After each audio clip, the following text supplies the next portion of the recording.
और केवल भगवान की मूर्ति को ही नमस्कार करके संतुष्ट हो जाते थे। पर जब मैंने गीता और रामायण का अध्ययन किया तो पता लगा कि भगवान निराकार है, देखने योग्य है। यह जानकर मेरे भगवान को जानने की इच्छा बढ़ गई, पर मुझे पता नहीं था कि निराकार क्या होता है। फिर एक दिन अचानक एक बहन ने मुझे सत्संग आने को कहा। मैं भी पहली बार ही सत्संग गई थी। वहां पर हर सत्य यही बोल रहा था कि भगवान निराकार है, देखने योग्य है।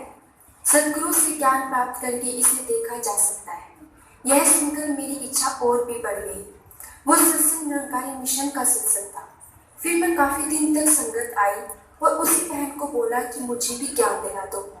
और ज्ञान लेते ही मेरा मन मुग्ध हो गया कि जिसको मैं फोटो में देखती थी वो तो मेरे सामने ही था, पर मैं अनजान देख न पाई। अच्छा बहन जी, जो भगवत गीता में विराट रूप दिखाया गया वो तो भयानक है, उसको देख के आपको डर नहीं लगा?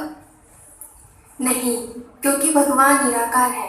जिस आकृति की ओर इशारा कर रही है वो तो साकार की आकृति है। बहन जी, ये तो ठीक है कि परमात्मा निराकार है, तो विराट स्वरूप की आकृति का क्या मतलब है? आपने देखा होगा उस आकृति के कई सर हैं, कई आंखें हैं, कई मुंह से आग निकल रही है, सिर से अमृत धारा बह रही है। इसका मतलब ये सब तो संसार में देखने को मिल जाएगा। वास्तव में सारा संसार ही एक परिवार है और भगवान का साकार रूप है। हर मानव के अंदर एक ज्योति है जिसे आत्मा कहते हैं, जो निरंकार परमात्मा की अंश है। अरे बहन जी, अगर आत्मा परमात्मा का अंश है तो ये जब यह शरीर छोड़ती है ये परमात्मा में जा मिलती है क्या? हाँ बहन जी, अगर आत्मा को अपने मूल की पहचान होती है तो शरीर छोड़ने के बाद निरंकार में लीन हो जाती है, और अगर पहचान नहीं होती तो ये भटकती रहती है। जिस प्रकार इंसान अपने घर का पता भूल जाए तो वह दोबारा अपने घर में नहीं लौट सकता, इसी तरह यह आत्मा अपने मूल में वापस नहीं लौट सकती। बहन जी, आपके कहने का मतलब है अगर परमात्मा को नहीं जाना तो आत्मा कहाँ जाएगी?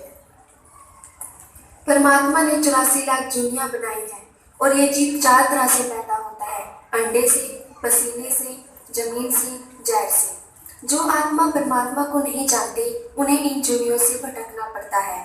मनुष्य जूनी में ही प्रभु को जाना जा सकता है।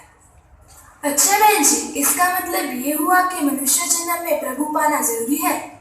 हाँ जी बहन जी, क्योंकि प्रभु जाने बिना मोक्ष की प्राप्ति नहीं हो सकती। अच्छा बहन जी, ये बात तो ठीक है। आप ये बताओ कि गृहस्थ जीवन में रहकर भी निरंकार प्रभु को जाना जा सकता है, क्योंकि मनुष्य का जो ध्यान है वो हर वक्त समाज और परिवार में रहता है। और कैसे मान ले कि गृहस्थ में रहकर भी निरंकार प्रभु को जाना जा सकता है? बहन जी, दरअसल में जो गृहस्थी है वह सच्ची भक्ति है।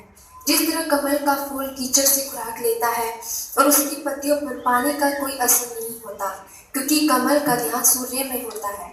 इसी तरह जब इंसान को ज्ञान होता है तो वह संसार में रहकर भी उस पर माया का लेप नहीं होता, क्योंकि उसका ध्यान निरंकार से जुड़ा होता है और शरीर छोड़ने पर आत्मा निरंकार में लीन हो जाती है। बहन जी, हम पे भी कृपा करो, हमें भी इस परमात्मा के दर्शन कराओ। आओ सभी मेरे साथ चलो, हम आत्मा के चरणों में विनती करेंगे, वो हमें तत्काल ही ज्ञान देंगे। बहन जी, मैं तो इतनी खुश हूँ कि दिल कराए मेरा की तरह झुक झुक कर नाचूं।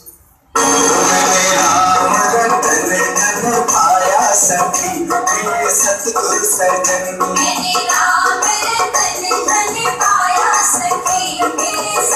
सजन